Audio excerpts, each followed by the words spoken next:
Hello लोगोफोर, आंनि बसुमतारी किं ब्लगआव नोंथांमोनखौ फिन खनसेबाव बरायनाय बावहरनाय थाबाय। आसा खालामो नोंथांमोना भिडिअखौ जोबजासिम नायलांगोन होननानै।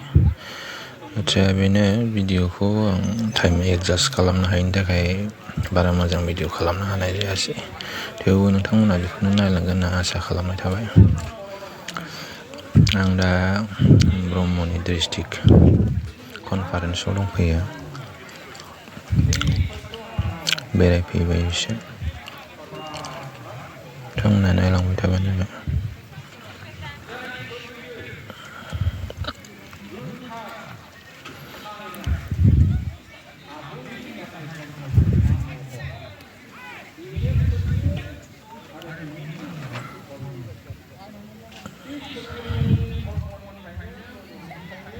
आरो बेहाय जैग'सालि, जैग' होदों।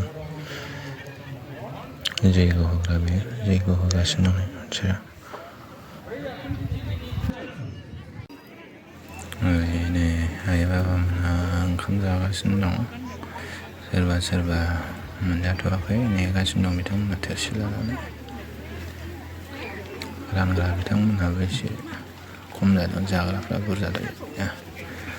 हास्लाबा हाया जादों। नायलांबानो जाबाय नोंथांमोनहा भिडिअखौ।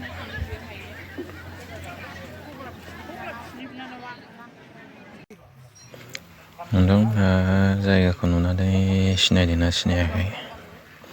बे जाहैबाय सेरफांगुरि खुंग्रि फोथार, सिगांनि गबिन्द ग्रुपनि XNDB 6 फायार केम्प। बे बिथांमोनहा बाहायनो थायोमोन।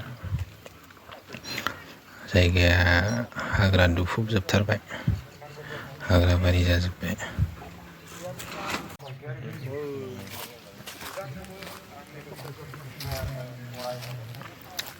रावबो थानाय जालाना, जायगाया हाग्रा दुफबजोबथारबाय, नै बांग्रि लेवाबारि जाजोब्बाय।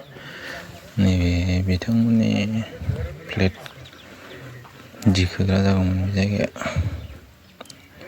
मानसि थानाय जाला, साफा खालामनाय जाला, गासिबो बायलाजोब्बाय, हाग्रा दुफबजोब्बाय।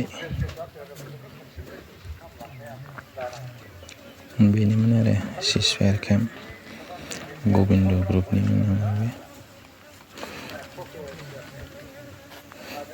सेरफांगुरि खुंगिरि फोथार।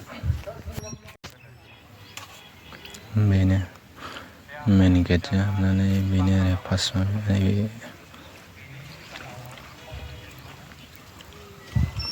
नैबे बांकारमोन, बांकार।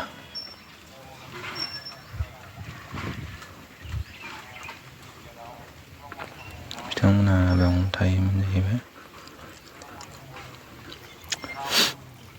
टाइमखौ एडजास्ट खालामनो हायिनि थाखाय भिडिअखौ बारा मोजां खालामनो हायासै। थेवबो नायलांदो बेखौनो लोगोफोर।